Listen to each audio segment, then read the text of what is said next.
serving a criminal search warrant. And who's the defendant? And the criminal search warrant is under seal. Right. So we don't even know who the target of the investigation is. This is nothing but sowing the seeds of distrust, right? This is a full frontal attack on democracy. This is a code red in America, in Fulton County. We've seen it in Minneapolis, and now we're seeing it here in Fulton County. We must do everything that we can to protect the right to vote. These records are under seal. Judge McBurney has not issued an order opening these records or allowing these records to be viewed by the government. And until and unless he enters such an order, these records should not be seen or viewed by anyone. Frankly, insane, even for Donald Trump today, on what from the outside appears to be a fabricated effort to relitigate the 2020 election that Donald Trump lost. That is despite people like Bill Barr saying there was zero evidence of fraud there. The most bizarre development, we learned last night that for some reason, Donald Trump's director of national intelligence, a job created after 9/11 to look at all of the intelligence and threats abroad, the person who has that job now under Donald Trump, Tulsi Gabbard, was on site in Georgia during the FBI search of the Fulton County election office. According to new reporting in the Wall Street Journal, Tulsi Gabbard was there because she has, quote, spent months investigating the results of the 2020 election that Donald Trump lost. That's according to White House officials. Tulsi Gabbard is leading the Trump administration's effort to re-examine the election and look for potential crimes, the official said. Not her job at all to look for crimes, as the DNI. In a statement, Trump officials told our network that Tulsi Gabbard has a, quote, pivotal role in election security. As for what was taken yesterday, one Fulton County commissioner says that the FBI took, quote, pallets of ballots from the office. I want to bring in Atlanta Journal-Constitution chief political reporter Greg Bluestein, who witnessed the FBI while they were at the Fulton office. Andrew's still here. Greg, what's going on? Well, a lot's going on, but there's even more questions that we don't know the answers to right now. But what we do know is about 700 boxes were obtained by the FBI, seized by the FBI at the Fulton County office yesterday. Fulton County officials have dreaded this for the last year. There were rumors a year ago that this would happen. From a conservative Republican perspective, the ongoing resistance to a full and transparent review of the 2020 presidential election raises serious questions about confidence, not conspiracy. Conservatives argue that if the election was conducted fairly and accurately, as the media and the political left insist, then allowing Donald Trump or independent investigators to examine ballots, voting machines, and election records should pose no threat at all. Transparency is not an attack on democracy. It is a fundamental pillar of it. In fact, a thorough and open review would do more to settle doubts and restore public trust than endless dismissals or accusations of. Many Republicans believe the media's hostility toward any re-examination of the 2020 election reveals a deeper fear, not of fraud being proven, but of narratives being challenged. When questions are immediately labeled as dangerous or extremist, rather than addressed with evidence and openness, it fuels skepticism among millions of voters who already feel ignored or disrespected.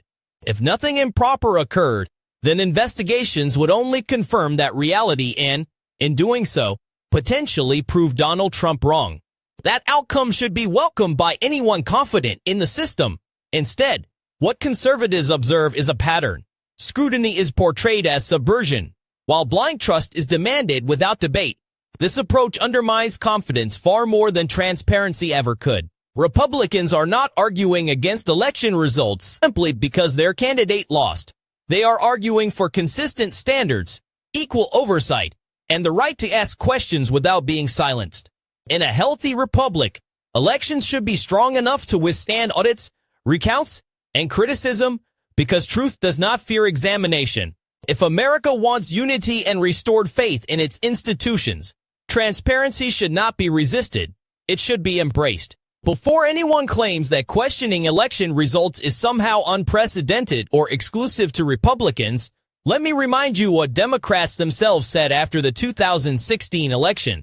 When Donald Trump won, leading Democrats and much of the media openly challenged the legitimacy of that result, promoting the narrative that Russian interference helped Trump secure his victory and casting doubt on whether the election truly reflected the will of the voters. For years, investigations, hearings, and non-stop coverage kept those claims alive, reinforcing distrust in the outcome. Yet today, when conservatives ask questions about the 2020 election, we are told that elections are suddenly beyond debate and that raising concerns is a threat to democracy. That contradiction matters. So before dismissing these concerns, let us take a look back. Watch closely as prominent Democrats question the legitimacy of the 2016 election in their own words. Back into history. It was a stolen election. It was stolen. Stolen. He's an illegitimate president. He's an illegitimate president. You know, pretending to be president. Why do you think the president is going to such great lengths to essentially prove that he beat you? Because he didn't. 1/3 of Clinton supporters say Trump election is not legitimate. I think he's an illegitimate president that didn't really win. You are absolutely right. You can run the best campaign. You can even become the nominee. And you can have the election stolen from you. The 2016 election was stolen. Got a nicer way to say that? Say Russia hacked the election. Russia hacked our election. Russia hacked our elections. A little louder, please. Russia hacked our election. That was a 9/11 scale event. This was a kind of cyber 9/11. American Cyber institutions. 9/11. Yes. Russia hacked our election. Russia, of course, hacked our election here. Half of Clinton's voters believe the conspiracy theory that Russia hacked Election Day votes. We know that they were into voting rolls, actual interference with the elections themselves. We know it happened. Despite no credible evidence, 67% of Democrats believe Russia tampered with vote tallies. Hacking the U.S. election. Hacking the U.S. election. Russia hacked our election. The Russians hacked our election. Russia hacked our election. Russia hacked our election. Russian hacking of our election. Hacking of our election. Russia hacked our elections. Russia hacked our elections. A stolen election. Russia hacked our election. Russia hacked our election. The universal assessment that Russia hacked our election in 2016. Foreign governments hacked our election. As you just saw in that video, Democrats openly question the legitimacy of the 2016 election in their own words, not for a few days, but for years. That compilation alone runs several minutes long, and even after cutting it down, the message is clear. Challenging election outcomes was once considered acceptable, even responsible, when it served their narrative. Yet today, when conservatives ask similar questions about the 2020 election, those same voices suddenly declare that elections are beyond scrutiny and that doubt itself is dangerous. This is not about relitigating the past. It is about consistency, fairness, and transparency. If questioning an election undermines democracy, then it should always undermine democracy, regardless of who wins. But if transparency strengthens trust, then it should never be feared. Americans deserve equal standards, honest debate, and the freedom to ask questions without being silenced. That is not extremism. That is accountability. And ultimately, a system confident in its integrity should welcome scrutiny, not run from it. If you found this video informative, please take a moment to subscribe to the channel.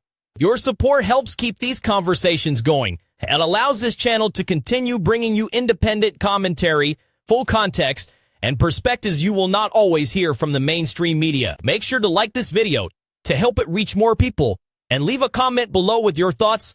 Do you believe transparency strengthens democracy or weakens it? Your voice matters here. And if you want more content like this, turn on notifications so you do not miss the next upload.